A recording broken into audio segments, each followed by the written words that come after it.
The New England Patriots have a huge problem, and they need to address it ASAP. You got the head coach, you have the OC, and the DC now. So when are the Patriots truly going to fix this offensive line? It's horrendous. Look at it. We watched them for 17 games this past year, and they got worse with every single snap. For Darian Lowe and Jacobs, they are just a sad excuse for left and right tackles. I'm going to be fully honest. The only person that would maybe start for any other NFL team is Mike Onwenu at your right guard. Cole Strange, really haven't seen what he can do just yet. Leighton Robinson, he's a rookie, kind of in that same boat. But overall, is this the five you want protecting Drake Maye?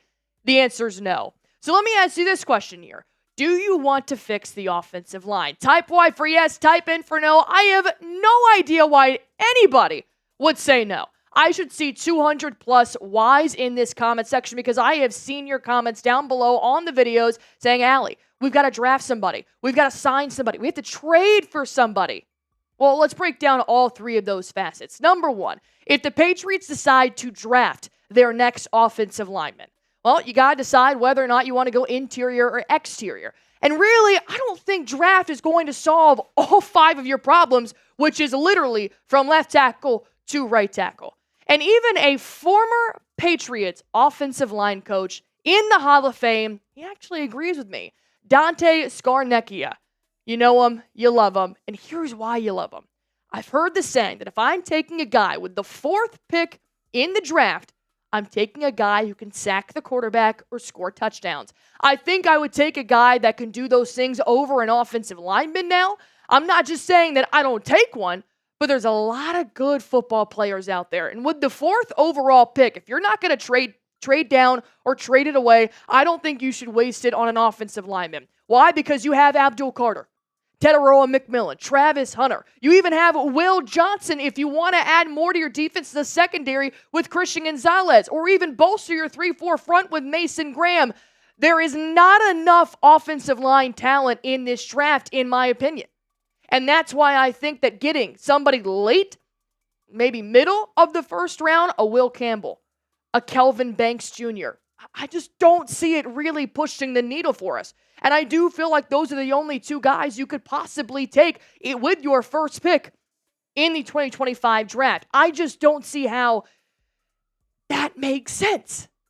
So, with draft kind of being out of the question, in my opinion, let me know what you guys think. Draft an O-lineman with the first pick. If I just showed you all that talent on offense and on defense, and believe me, I know the offensive line is an issue we have got to fix ASAP. I don't know if the draft is it. Type D for draft, type P for pass. You guys are about to get hit with the YouTube ad break. Feel free to sit through it. Type your comment down below, and I'll talk about our two other ways you can add offensive linemen in just a second. Number two, free agency. The reason why this offseason is so exciting is because Elliott Wolf has an open checkbook, and the limit is $130 million. And you've got to make it up to us as fans because you signed nothing last offseason. And I'm just thinking, here's 10 offensive linemen, tackles and guards, because unfortunately it's not just one position the Patriots need to get better at. It's pretty much all five, except for the center, hoping and praying that David Andrews does return. Obviously, the number one name on the list is Trey Smith, but he is going to be a bargain, almost as hard to get as T. Higgins. Ronnie Stanley, we'll talk about him in a minute. Then you keep going down the line. Cam Robinson, he's going to be released from the Vikings because you have Christian Darrisaw coming back. Walker Little. Then you go over to the right side. Alaric Jackson as your tackle, which he's possibly been linked by NFL insiders to possibly sign with the Patriots this offseason as well. But there are a few other names I want to talk about here, and I'm going to break that down in just 1 second. Did you guys hear that TikTok is back in the App Store? Oh, I deleted it. I'm an idiot. I don't know why. I thought it was done forever, and I needed to clear up some storage. But I got TikTok back, which means we're posting more of them on Boston Barefoot. Go follow me on TikTok. And if you guys haven't already, follow me on X. That way you guys can know the latest Patriots news and rumors before we get to the video, and of course, we'll always follow it up. Follow me on X and follow me on TikTok.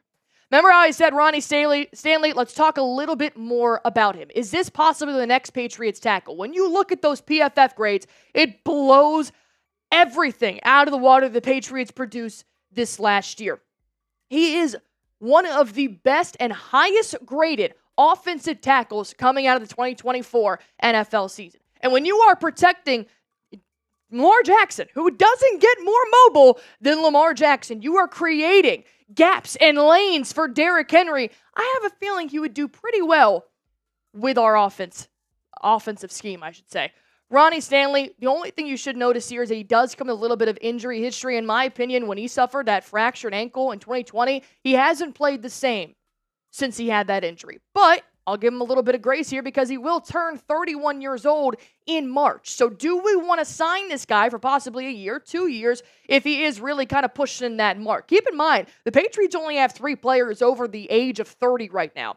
And he logged a career high 1,200 snaps in 2024. So despite the injuries, despite the age, Ronnie Stanley is out here actually hitting career high marks. So before you say, no, he's old, no, I don't want him protecting the youthful, young Drake Maye, hold on.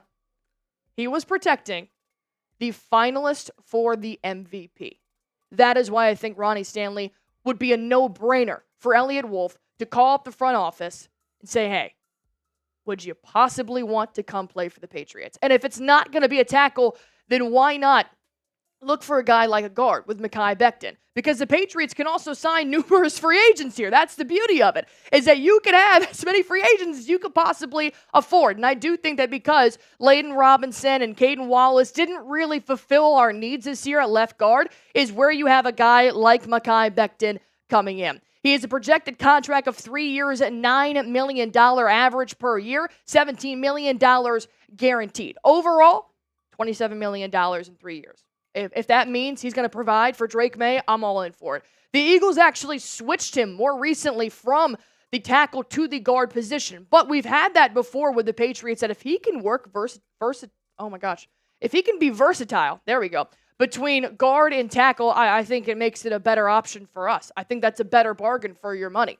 And kind of similar here to Ronnie Stanley, I think Mekhi Becton put up really great grades this last year playing for the Eagles. Keep in mind, the Super Bowl champion Eagles. His overall grade, 75.2. His pass blocking grade, about 64. Run blocking, even better, almost at 75. And he allowed 3 sacks on his quarterback, Jalen Hurts. Imagine what he could do protecting Drake Maye. So go on ahead and pick one. Out of these 2 guys, who I think would be the easiest ones to acquire to come to New England, maybe not Becton, seeing if the Eagles want to keep him around, but not sure if they can pay him what he's looking for. Type RS for Ronnie Stanley, type MB for Mekhi Becton. Let me know what you guys are thinking in the comment section down below. I'm going to talk a little bit more about offensive line aspects and how they can help out the Patriots. Before I do so, I want to make sure you guys are looking fresh, and I'm going to give you this sweet, sweet deal on a Patriots polo. I know it's only February and it's not warm up yet in the Northeast, but when that warm weather rolls around and golf clubs come out, you want to be rocking this gray polo. Why? Because it is 45% off right now, which means it is $23.99 and free shipping. Come on. I spend my Saturday mornings couponing. This is 26, everybody. Enjoy it. But I love deals. I will never pass up on a deal. And if you guys do not have this polo, go on ahead. Use this link, chatsports.com/PatsPolo. That's what's going to get you guys this awesome, sweet deal. Free shipping, 45% off for a total price of $23.99. Make sure you guys are looking fresh. And as always, I will put the link to this polo under this video in the comment section. Click it. It'll take you right there. Easy peasy. And you guys look fresh. Number 3, a trade. There has been a couple of names linked to the Patriots about possibly trading away some of their draft assets or trading away player for player to bolster their offensive line. And there was one name that kind of caught my eye here, and it's coming from NOLA, Trevor Penning, to be the next possible tackle for Drake Maye. The Patriots have been linked by NFL writers to possibly trade for a guy like Penning. Why? Because the Saints are really struggling to find their identity right now, and what they could use is extra draft picks to help build up their future. And here's what David Latham had to say about Trevor Penning possibly coming to New England. He may not be a superstar. I think that's putting it mildly. But the trade candidate is better than all 3 of those players, which he was talking about for Darian Lowe, DeMontre Jacobs, and Caden Wallace. while he's best as a swing tackle, he could start at either tackle position and help keep Maye upright after oh my goodness, tumultuous? My goodness. I'm not very great at big words. Rookie season. Thank you. So then, knowing that having this guy in here is going to be better than Verdarian Lowe, it's going to be better than DeMontre Jacobs, and with Caden Wallace, I think it's an upgrade. And like you said, when you look at his PFF grades there, after I showed you Ronnie Stanley and I showed you Mekhi Becton, his PFF grades aren't that great compared to the other guys. But it would be an improvement. And that is why I'm thinking the Patriots do just want to stir the pot a little bit, provide some better protection, at least for the next couple of years, then I do think Trevor Penning would be a safe option. Do I think this is the best option for a trade? No. But I do agree with David Latham. I think this is an improvement over Lowe, over Jacobs, and over Wallace right now. But the Patriots, thankfully, with $130 million in cap space, they can trade for possibly another player. But let me know which way you would rather secure that next offensive lineman for New England. Do you want to draft him? Type DO. Do you want a free agent? Sign him. Keep it less messy. Type FA. And if you want to trade for an offensive lineman, really make the deals go down, go on ahead and type trade in the comment section down below. As always, if the Patriots do make a move, we will make a video about it right here on Patriots Today by Chat Sports. So all you guys have to do is hit that sub button for me.